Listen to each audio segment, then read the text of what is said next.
Hey girl, hey! It's time for Spotify Saturday. 25 songs to listen to, and a whole pack of these chocolate biscuit sticks filled with vanilla cream. I got at one of the fine Asian grocers in town here. We got two, and they're both really good. I finally got to one over by Ace is the one I got these at. I haven't been there until recently. I don't know why, I just don't get over that side of town as much as I like. It's nice. I don't want to play favorites. I mean, I could if one wanted to sponsor me, but I'm not going to play favorites. Let's start with Mallory Mark. Fresh out. A long time ago, Ludacris said, "If you know what I mean, proceed to stay clean." And Mallory Mark is 19 and she's going to stay clean. So she says. That's actually pretty good. Oh dear. Up next is Luke Bryan and Down to One. If you're familiar with country music that sounds like it's trying to ape the pop music of several years ago, just with like more ruralified lyrics and just enough of a slight country instrumentation to make you think, oh wait, no, this is a country song. Yeah, that's what we got here. Waylon had that song. Are you sure Hank would have done it this way? Oh, that was Waylon. Somebody had a song called Are You Sure Hank Would Have Done It This Way?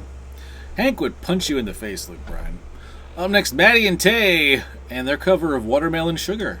This is actually pretty good, so don't go thinking I hate all new country music, because this is actually a really good cover of the Harry Styles song. Maddie and Tay, they know what they're doing. But also, once again, like we had last week, female country singers, leaning a little bit into the pop, because, hey, if country's not going to play us, we might as well try for pop. And I can't blame them for that, because country music just isn't playing late. Interesting. Now, getting back to the subject about women in country music. This is crazy. They did a survey about the most played female artists on country radio. And it's, the usual suspects are on there over the last couple of years. Gretchen Wilson is still on there at 10. Gretchen Wilson. She hasn't had a country hit in like a decade practically. She's released albums. I mean, I like Gretchen Wilson. She's fun. She ain't no high-class broad, as she's saying. But really? If your argument is, we still play female artists, we're still playing Gretchen Wilson. Oh, have you played anything of Gretchen Wilson she's released in the last decade? Well, no. Get the f*** out of here. Man, the older I get, the more opinions I have on country music. Weird year. JAWNY up next with Sabotage. Okay, this is pretty good. I was worried it was a cover of the Beastie Boys, which it is not. Thank goodness. But this is pretty good. Also, by the way, if you haven't heard it yet, American Dad had Weird Al on recently doing Rabotage, which even Weird Al admits he didn't understand and he didn't write, but he had fun doing it, so there's that. Up next, Kelly Uchis and Rico Nasty with Aquilomando. Kelly. I really should learn how to say her name because I really like her stuff. This song has the word Pantalones in it, so that gets it right to the good file. Excuse me. Up next, Glaive and Clover. This one isn't too bad, and it also clocks in at a minute 57, so hey, maximizing your streams. Up next, Blink 182 and a song about quarantine. It's called Quarantine. This is the song we've needed. I mean, last week I said I was getting sick of songs about the coronavirus, but I take it back. This is really good. This is like, if Blink-182 from the early 2000s had written a song about what's going on right now, this would be the song. Up next, Anderson .Paak with Friends and Lockdown. I see we're grouping all of these songs together again. Okay, this is a remix. So, I've actually heard this song before, but I like the remix a lot. This is good. A lot of new voices on here. It's smooth. I like it. It's good. Up next, Rick Ross and Finn Matthews with Pinned to the Cross. Rick Ross really likes to front like he's a tough guy. Which he is. Oh, he could crush me without a second thought. That's not...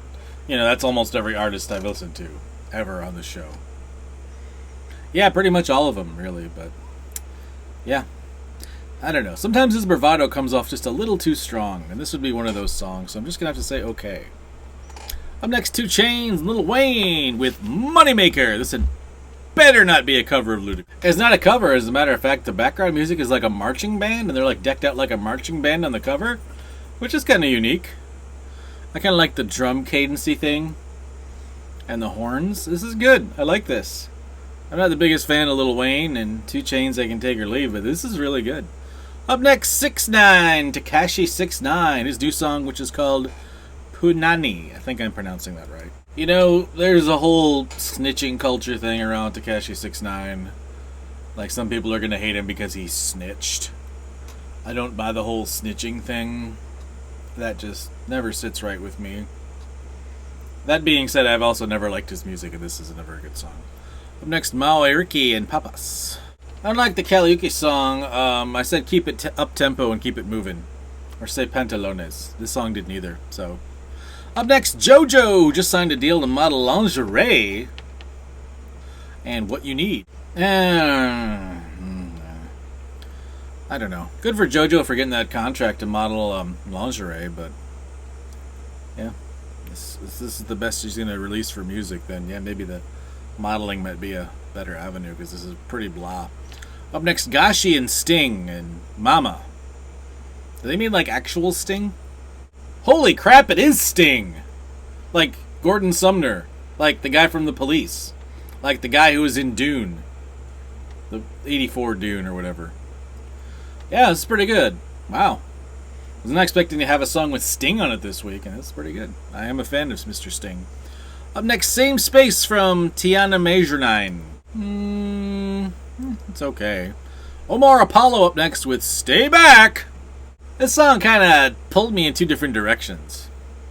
There's some in this song I didn't really like, but there's also some really funky, weird instrumentation and sound effects going on, which I did like.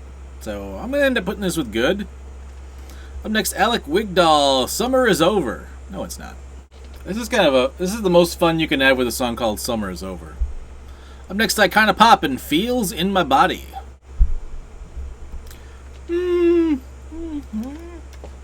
It's okay. Chalk it up to the okay file. Up next, IDK, JID, KEN, oh no, Kenny Mason, it's not an acronym. And Serial?